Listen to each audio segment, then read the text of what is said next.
Hello everyone. Today we will discuss female genital tract ovarian tumors. So this is the graphical view and we will discuss about the ovarian tumors. What are the objectives? That the ovarian tumors which we will discuss, they are the surface epithelial tumors which are the most common tumors of ovary, germ cell tumors and metastatic tumors. So these are the whole mount specimen of ovary FT.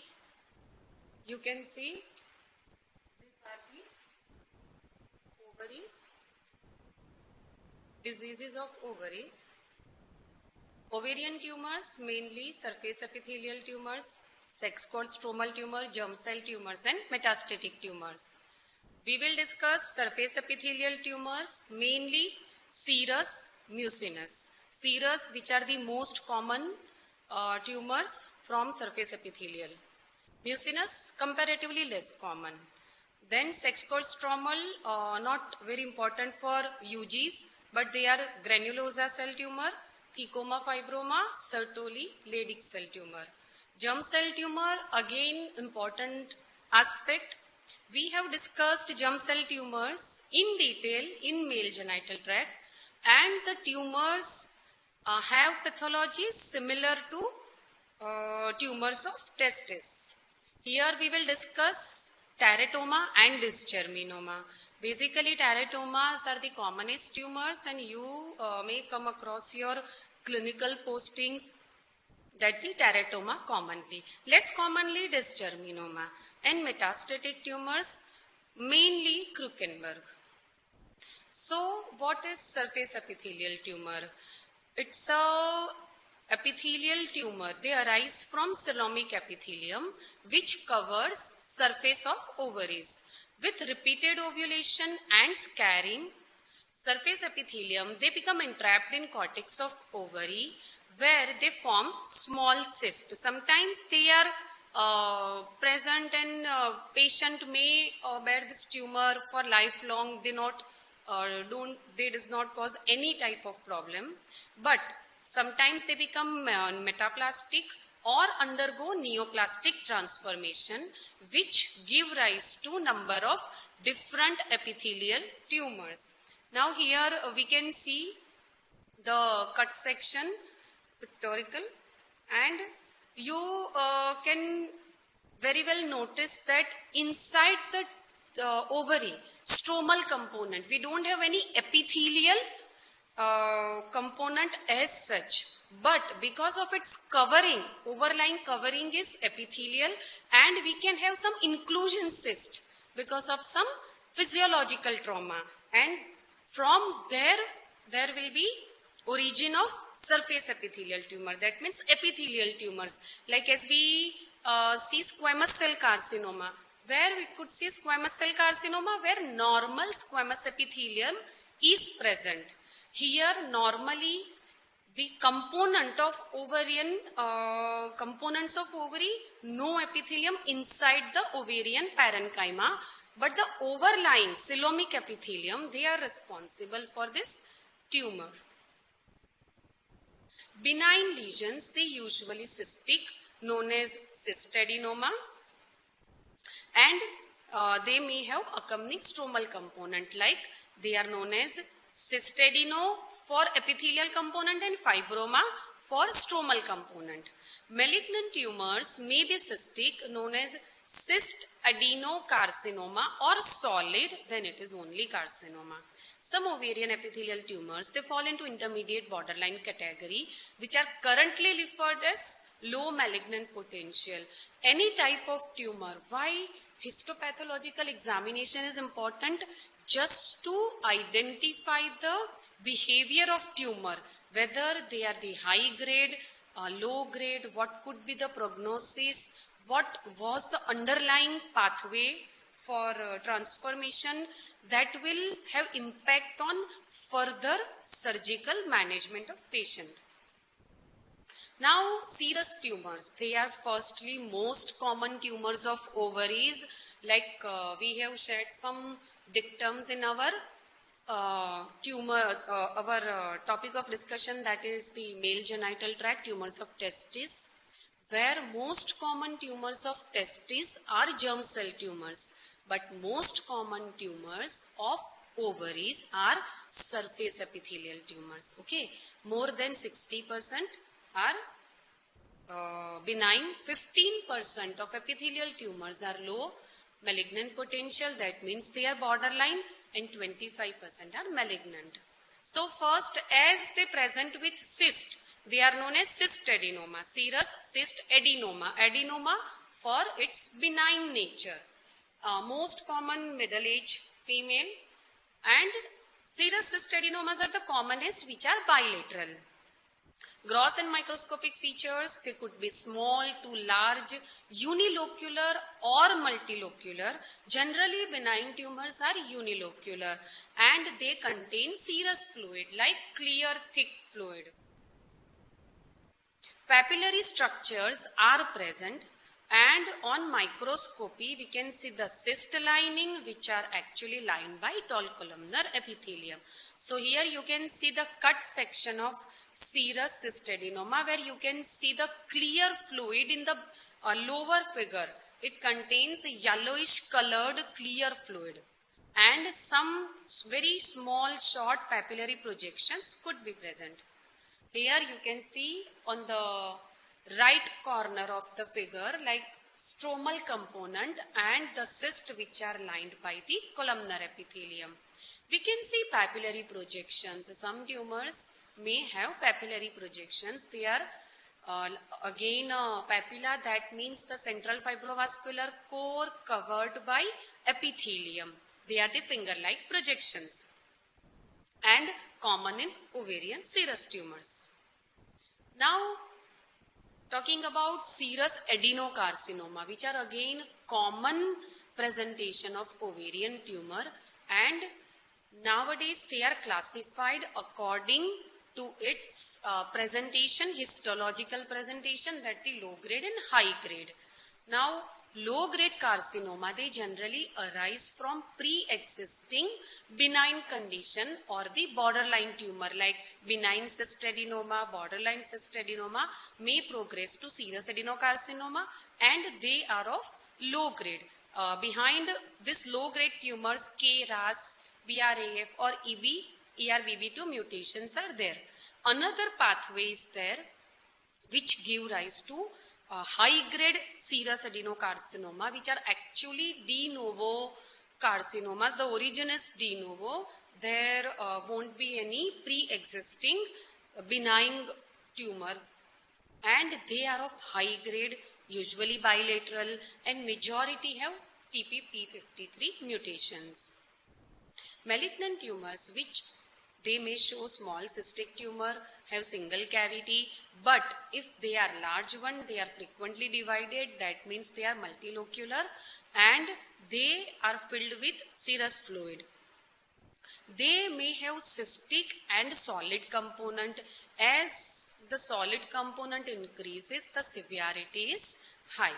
Protruding into the cystic cavities, there are papillary projections which are prominent in malignant tumors. The papillary projections may be present in benign cyst adenoma, but they are very small concretions, and here they are very prominent. You can see the ovary, which is actually a cut section of ovary filled with large mass and solid component. Here you can see small papillary projections, but of course they are very prominent, small to average size. Microscopically, we generally, if grossly there are papillas, then in microscopy also papillae formation, but they are complex, multi-layered. This is very important. Complexity of papilla, multi-layering, undifferentiated shell. That means anaplastic cells, they have high NC ratio in favor of nuclei, hyperchromasia, irregular nuclear membrane.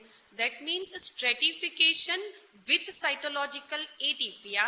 Those are cytological complexity, and architectural complexity is complex papillary architecture. So those combined features are of serous adenocarcinoma. Anaplasia of lining cells appears as does invasion of stroma.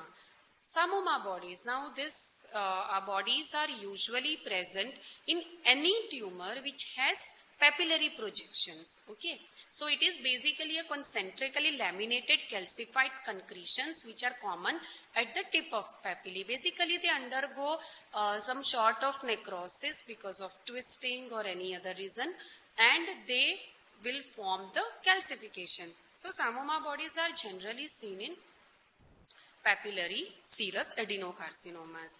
Here we can see the cut section of papilla where they are the central core that shows stroma and fibrovascular core covered by epithelium all over. This epithelium is multi-layered. They have cellular atypia. We can see the mitotic figures increased and complex papillary architecture, like they have different size, they are confluent and of various cytological atypia. A more higher grade where we can see the stromal invasion. Sometimes there are borderline cases where we are unable to differentiate whether they are borderline, that means low malignant potential tumors, or they are definite carcinoma where invasion is the only feature which can differentiate. So invasion is again a very important point to label them as adenocarcinoma. Here we can see stromal invasion, cytological atypia and complex architecture. This center shows concentrically laminated calcified bodies which are known as psammoma bodies. Psammoma bodies, most important feature. You can be asked that enumerate the tumors which show psammoma bodies. Again a very beautiful picture of psammoma body. There are 5-6. We can see the small papillary architectures, like cells are around the fibrovascular cores and concentric lamina and in between stromal tissue. Second, mucinous tumors, they are comparatively less common.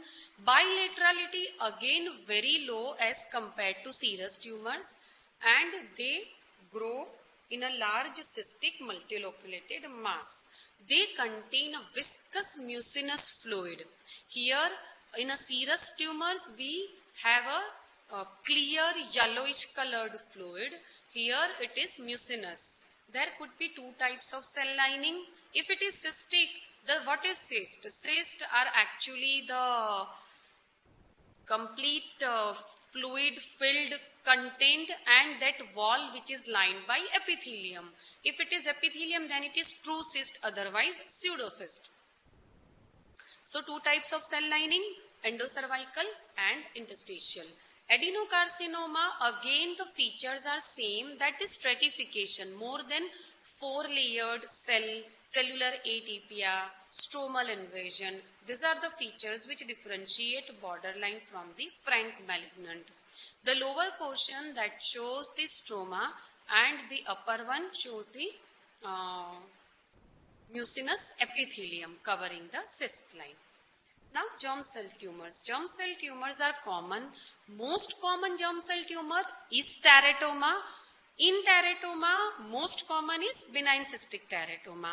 We first discussed dysgerminoma, which is actually the ovarian counterpart of seminoma of testis. It contains 2% of ovarian tumors and the age bar is second, third decade. It could be bilateral. Grossly, they are large, solid, homogeneous, yellowish colored, encapsulated tumor. Cut surface, they show grey, soft, fleshy appearance. Occasionally, as we have discussed in seminoma, hemorrhage, that variation of hemorrhage, necrosis, cystic content are less as compared to other germ cell tumors. But of course, we may see hemorrhage or necrosis. We can see the cut section of germ cell tumor dysgerminoma, where we can see the lobules and that lobules are separated by the septas. You can see the whitish colored septas. They are separating the lobules. On the other side, the histopathology, which actually shows the immature cells, like we have discussed in seminoma, that the immature cells of spermatocytes, they have a similar picture, the germ cell basically, and they are divided into the lobules by thin fibrous septas, and those septas are basically infiltrated by mononuclear cells. So microscopically well-defined sheets or nest which are separated by septas, and septas are infiltrated by lymphocytes. Tumor cells are large uniform vesicular nuclei, clear cytoplasm, and those cytoplasms, they contain glycogen. Here we can see some cells which are separated by small dark cells. Those small dark cells which are going in a stream, they are mononuclear cells, lymphocytes. Now teratoma. Teratomas, they actually constitute 15 to 20% of all ovarian tumors, more than 90% of germ cell. That means most common teratomas are benign cystic teratoma. The immature malignant variant is extremely rare but may be seen. The other type is specialized or monodermal. Those are stroma ovary, may have thyroid tissue, and stromal carcinoid, which causes serotonin secretion. Mature cystic teratoma, the another clinical terminology is dermoid cyst, which is actually most common ovarian tumor of child. 88% are unilateral. On gross examination, they are multiloculated, maybe uni, contains maximum ectodermal tissue, but of course meso and endodermal tissue like keratin, sebum, hair, teeth, cartilage, bone, etc. 100% tumors, they contain ectodermal tissue, 93 meso, 71 endo. That means the roughly maximum is ectodermal, then meso, then ecto. May have hair follicles, neural, GIT, thyroid, etc. Here you can see two prominent 2-3 teeth, some pultaceous material, those are sebum, of course hair. So the different dermal tissues are there, and presence of more than 2 dermal layer, 2 or more than that, they suggest teratoma. Again a tuft of hair, bone, fat, etc. A very good picture, unilocular cyst having hair, bone and cartilage. So of course teratoma. Again this white material, that is keratin, sebum, tuft of hair, etc. It's a gross of teratoma. Microscopic picture where you can see multiple mature histology, mature tissue, histology of mature tissue like squamous epithelium, pilosebaceous unit, then sebaceous gland, keratinous flakes. One side it shows cartilage and opposite side keratinous flakes, squamous epithelium, in between stromal tissue that shows pilosebaceous unit. Now metastatic tumors, like there are various routes of metastasis, that the lymphatic, hematogenous, transcoelomic, that is the within the cavity there will be seeding from the other tumor. Here ovary is one of the common site of metastasis, particularly due to transcoelomic spread, but also due to hematogenous and lymphatic. Krukenberg's tumor, its distinctive bilateral tumor, metastatic to ovaries by transcoelomic spread, characteristically from diffuse signet ring type of adenocarcinomas. Okay, thank you.